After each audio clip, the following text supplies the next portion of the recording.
Hello guys, what's up? So this is me, Kurtzus, and for today's video lecture, we will be discussing all about Asian regionalism. So this is a topic on the word of regions. So the word is being divided into regions. So for today's video lecture, we'll be discussing on the Asian part. Then another would now be in terms of how the world would be stratified when it comes to global south, then global north. So today we'll be looking into Asia. Because some would argue that Asia is basically the engine or what we call as the springboard of globalization. It initiates the interconnection of nation states within the globe. Now, the main source that I'll be using would be Kimura, so globalization and Asia Pacific and South Asia. So this is actually a research journal, but we could also use other articles in order to understand what is Asian regionalism.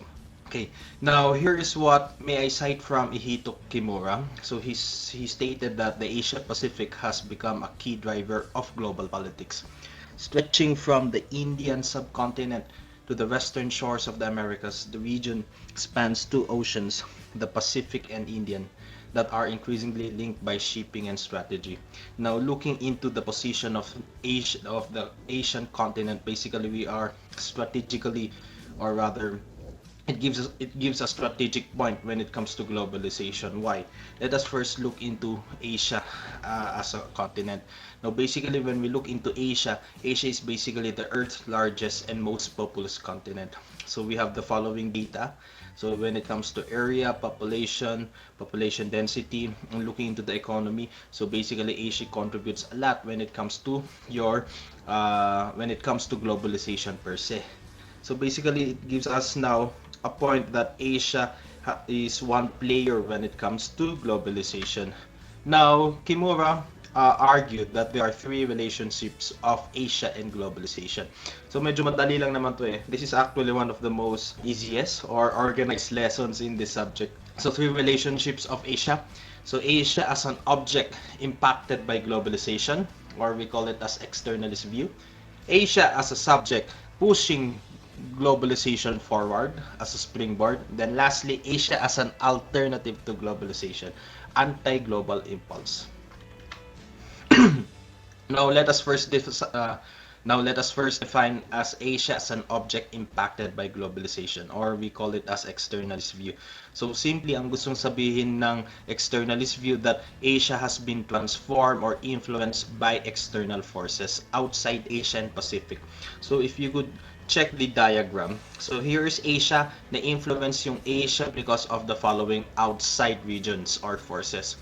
To give an example, the western region of the world has influenced Asia. United States influenced Asia. Other regions influence Asia, then Europe influence Asia. So look from the term externalist, outside forces began influencing Asia. No? Now, paano na nga ba niya na-influence? No? So I'll just pop out some words dito. No? So for instance, in terms of politics, so ano nga ba na-influence ng outside region?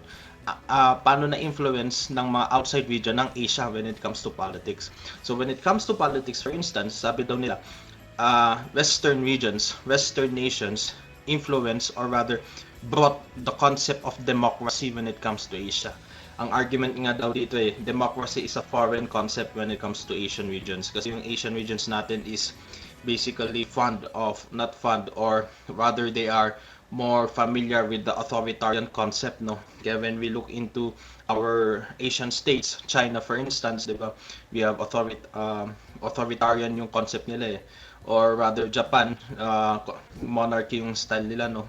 And here in the Philippines, we have this concept called constitutional authoritarianism that in a cultural point, kasi may legal at political point yun, no? In a cultural point, people in the Philippines daw, quote unquote daw, are more like to support authoritarian government compared to democracy. So when it comes to politics, more likely as Western countries has introduced democracy, the concept of democracy to Asia. What else? Voting, pwede din yan when it comes to politics. So talking about voting or suffrage, basically we have Western countries introduce yung voting system daw dito sa Asia. Now when it comes to economics, for instance, let us state European countries, your England, or rather United Kingdom and even the United States, they have now introduced industrialization, di ba? Quote and quote, saan nga ba nagsimula yung Industrial Revolution? Nagsimula sa Europe, no? And later was being developed or progressed by your United States. So, ang context dito is that they now introduce the outcomes of Industrial Revolution. Technology, steam engine, they have now introduced this technology to your Asian countries. So aside from economics, kunyari, culture. So looking into culture, religion. Kunyari, di ba, religion.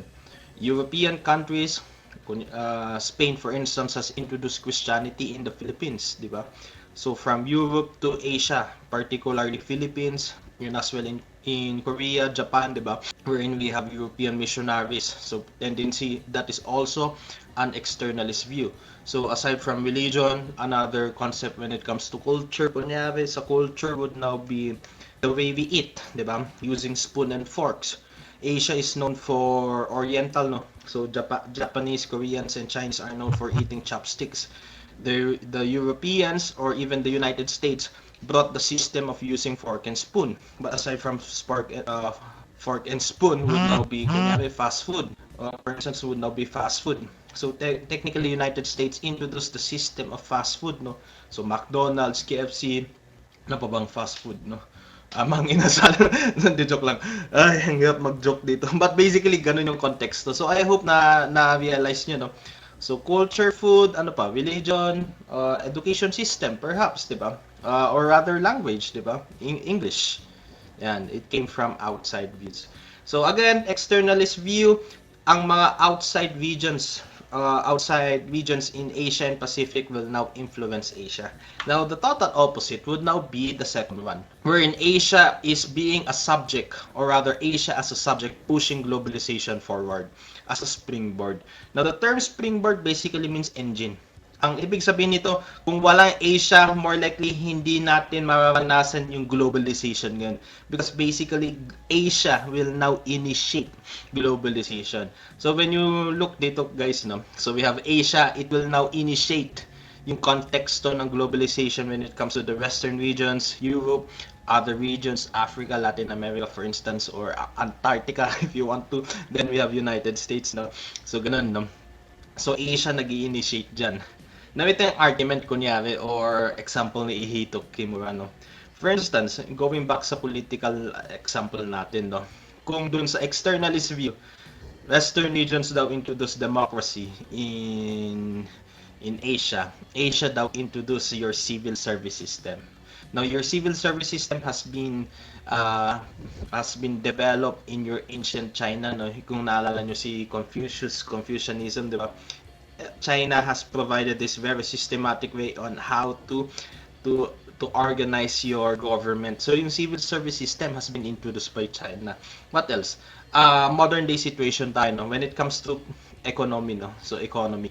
So how does Asia initiate your economic globalization or your global economy? For instance, ang daming provider ng Asia, no?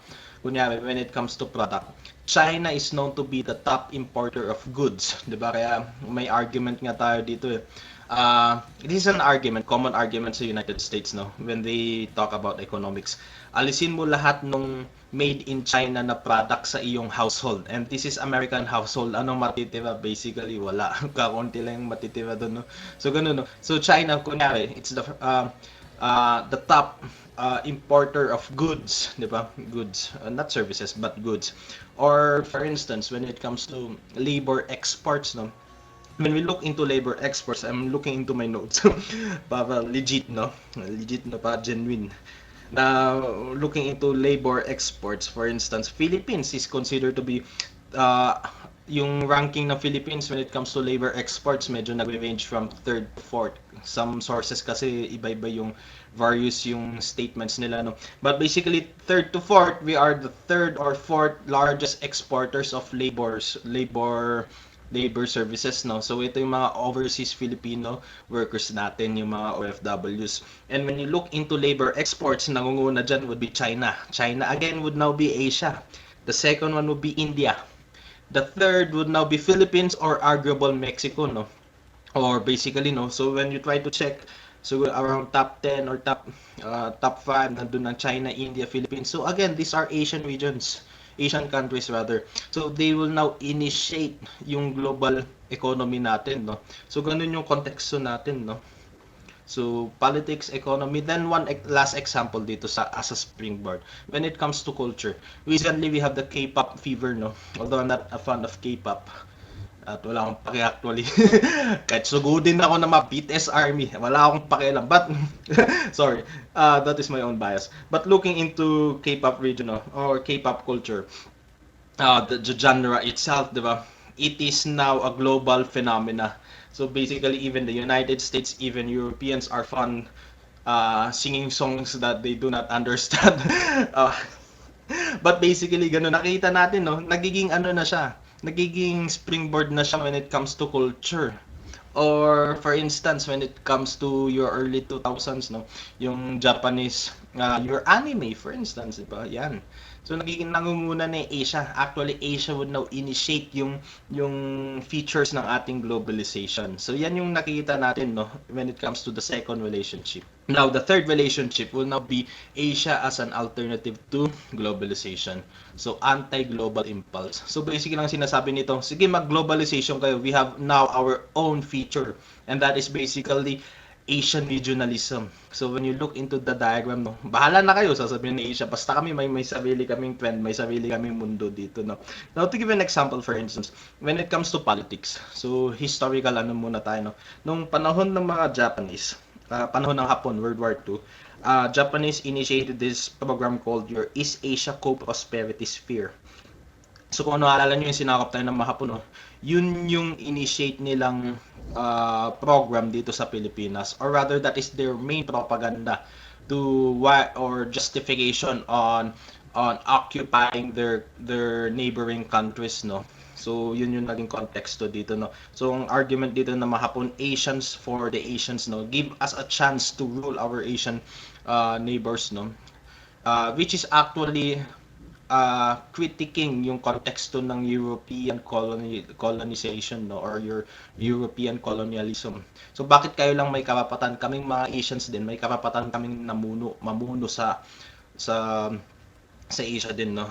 Just to give you an idea, no. No need to emphasize more no need to emphasize.